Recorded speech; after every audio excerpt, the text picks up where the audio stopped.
ধরুন আপনার পার্টনার অথবা বাড়ির কারুর সাথে আপনার ঝগড়া হয়েছে, আর তারপর সেই দিন আপনি বাড়ির থেকে বেরিয়ে গিয়ে আপনার কাজে যান। এই কাজটা যা খুশি হতে পারে, যেমন ধরুন আপনার অফিস, কলেজ, স্কুল ইত্যাদি। আপনি কি এই রকম মানসিক অবস্থায় থেকে আপনার কাজগুলোতে ঠিক করে মনোযোগ করতে পারবেন? অবশ্যই পারবেন না।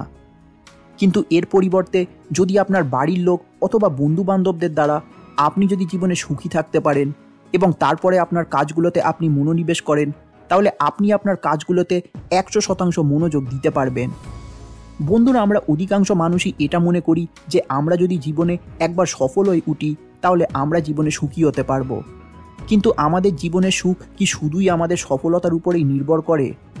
ধরুন আপনার অফিসের প্রমোশনের দিন আপনার ব্রেকআপ বা ডিভোর্স লেটার আসে, বা আপনার কর্মজীবনের প্রথম দিনেই আপনার নিকটতম কেউ মারা যান ইত্যাদি। তাহলে এই রকম পরিস্থিতিগুলোতে কি আপনি জীবনে সুখী হতে পারবেন? অতএব বন্ধুরা, জীবনে সফল হওয়া গুরুত্বপূর্ণ, কিন্তু বাস্তবে আমাদের জীবনের সুখ শুধুই আমাদের সফলতার উপরে নির্ভর করে না, বরং বাস্তবে এর উল্টোটাই সত্য। অর্থাৎ আপনি যদি জীবনে সুখী থাকতে পারেন তাহলে আপনি আপনার কাজগুলোতে 100% মনোযোগ দিতে পারবেন এবং এর ফলে আপনার জীবনে সফল হওয়ার সুযোগ অনেক বেশি বেড়ে যাবে। লেখক শন একর তার লেখা বই দ্য হ্যাপিনেস অ্যাডভান্টেজে এই জিনিসটাই বলেছেন যে আমাদের সাফল্যের অর্থ এটা নয় যে আমরা জীবনে 100% সুখী হতে পারবো, কিন্তু আমরা যদি জীবনে সুখী থাকতে পারি তাহলে আমাদের সফল হওয়ার সম্ভাবনা অনেক বেশি বেড়ে যাবে। লেখক মানুষের এই ধারণাটাকে চ্যালেঞ্জ করেছেন যে কঠোর পরিশ্রম এবং সাফল্য আমাদেরকে সুখের দিকে পরিচালিত করে।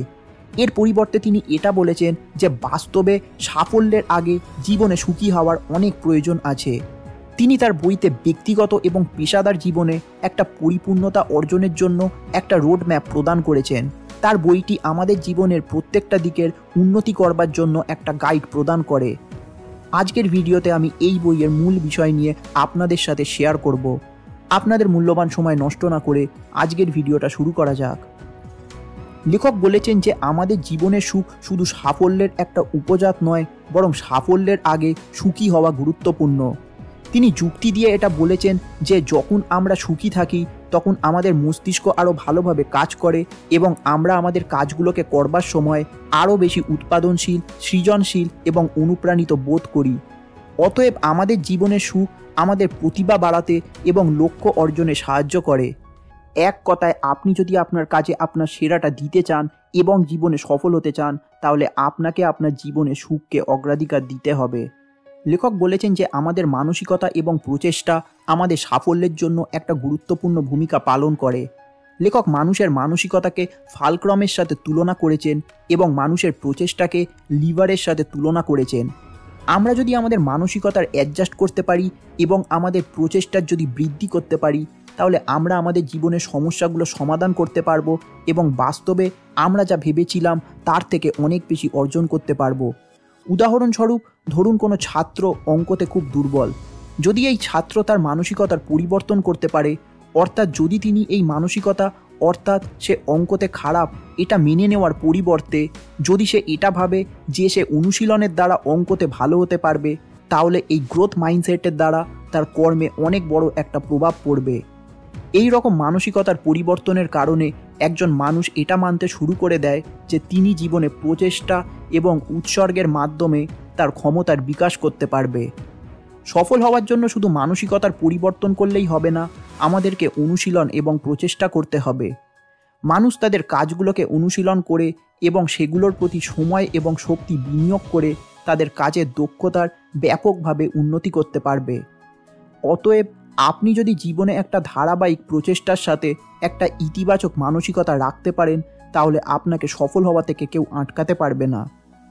এক কথায়, আমাদের মানসিকতার পরিবর্তন করে অর্থাৎ প্রচেষ্টা এবং বৃদ্ধির মাধ্যমে আমরা জীবনে একটা চমৎকার সাফল্য অর্জন করতে পারি, এমনকি এমন একটা বিষয় বা এমন জায়গায় যেখানে আমাদেরকে প্রথমে অনেক সমস্যার মধ্যে পড়তে হয়েছিল।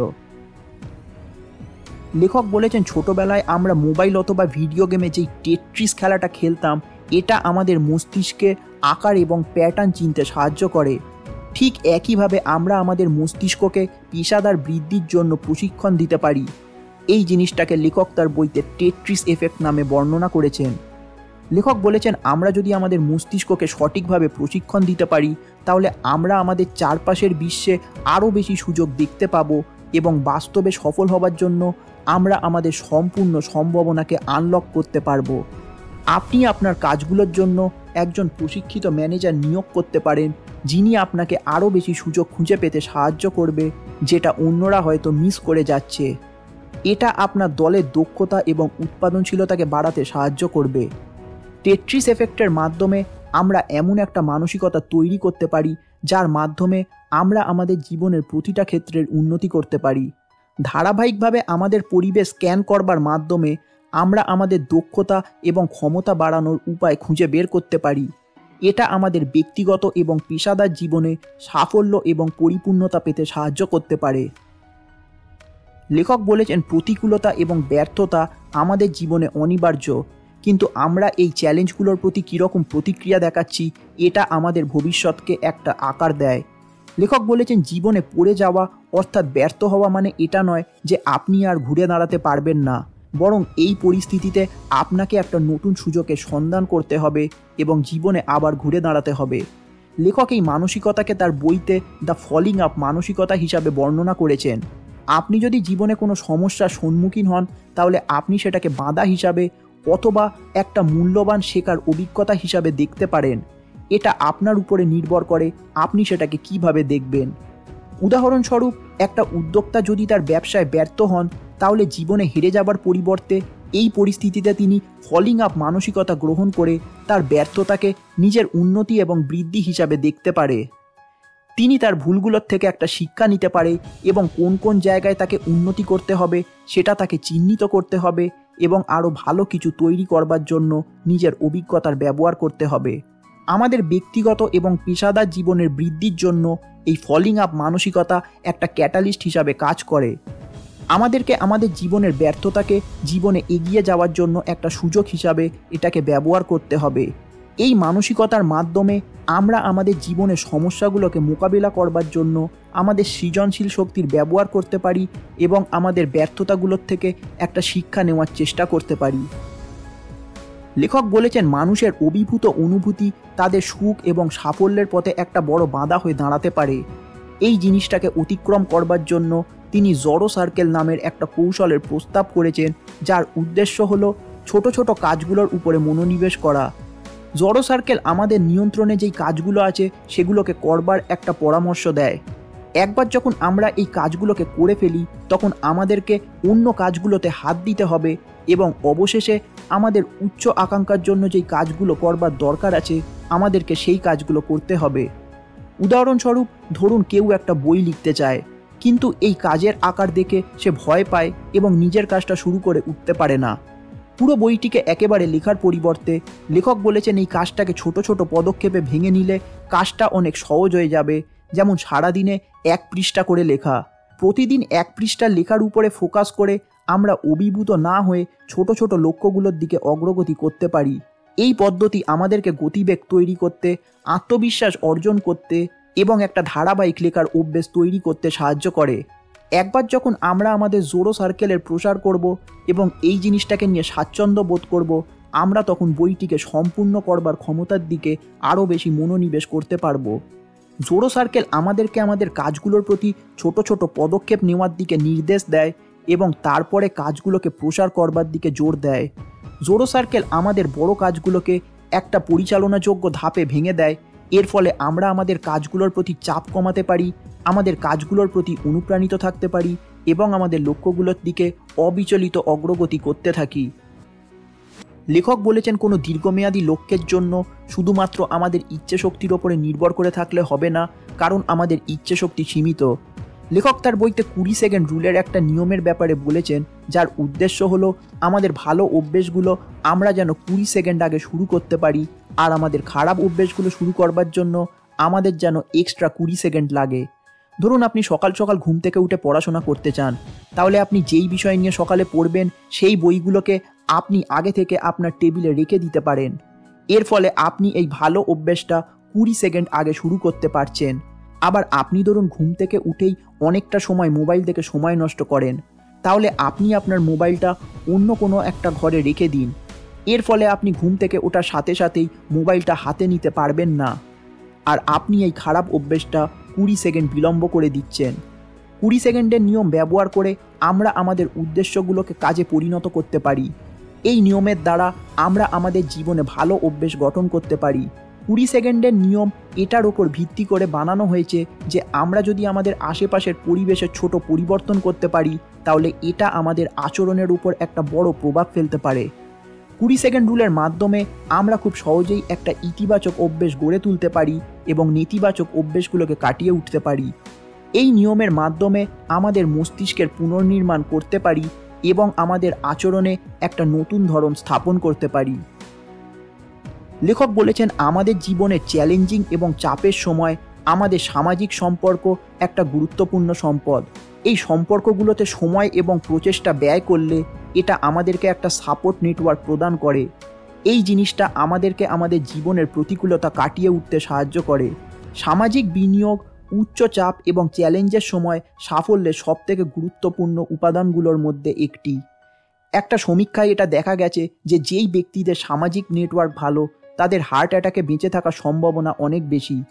এর থেকেই এটা বোঝা যায় যে সামাজিক নেটওয়ার্ক আমাদের জীবনে একটা গুরুত্বপূর্ণ ভূমিকা পালন করে। মানসিক সমর্থন প্রদানের পাশাপাশি সামাজিক সম্পর্ক আমাদেরকে একটা নতুন দৃষ্টিভঙ্গি, ধারণা এবং সুযোগ খুঁজে দিতে পারে।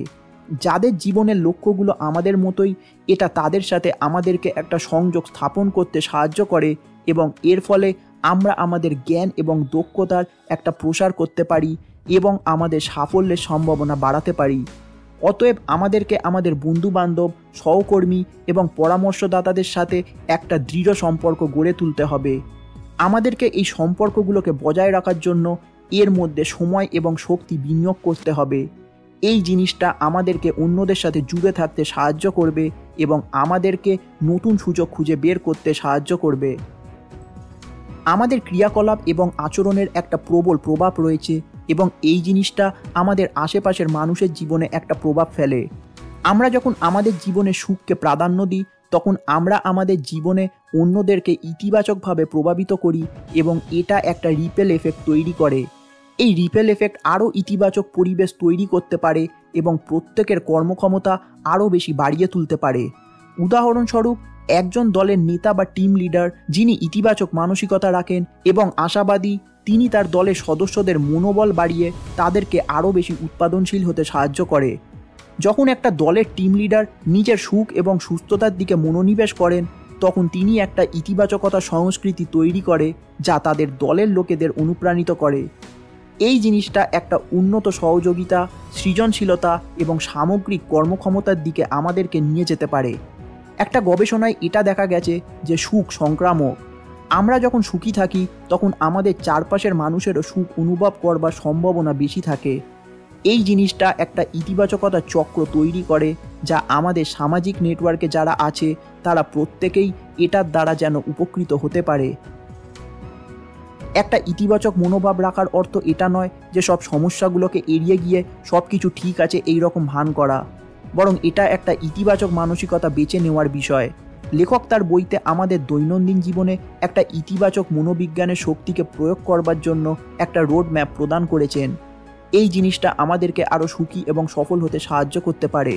উদাহরণস্বরূপ, জীবনে কৃতজ্ঞতা প্রকাশ করা একটা ইতিবাচক মনোবিজ্ঞানের মূলনীতি। এটা আমাদের জীবনে সুখ বাড়াতে এবং বিষণ্ণতা কমাতে সাহায্য করে। আমরা যখন জীবনে কৃতজ্ঞতা প্রকাশ করি, তখন আমরা আমাদের জীবনের ভালো জিনিসগুলোকে স্বীকার করি এবং উপলব্ধির অনুভূতি গড়ে তুলি। এই সাধারণ কাজটা আমাদের মনোযোগকে নেতিবাচকতা থেকে ইতিবাচকতার দিকে নিয়ে যেতে পারে, যা আমাদের জীবনের প্রতি আরও আশাবাদী দৃষ্টিভঙ্গির দিকে পরিচালিত করে। ইতিবাচক মনোবিজ্ঞানের অর্থ হলো আমাদের আরও ইতিবাচক সম্পর্ক রয়েছে যা আমাদের মঙ্গলের জন্য আরও ভালো।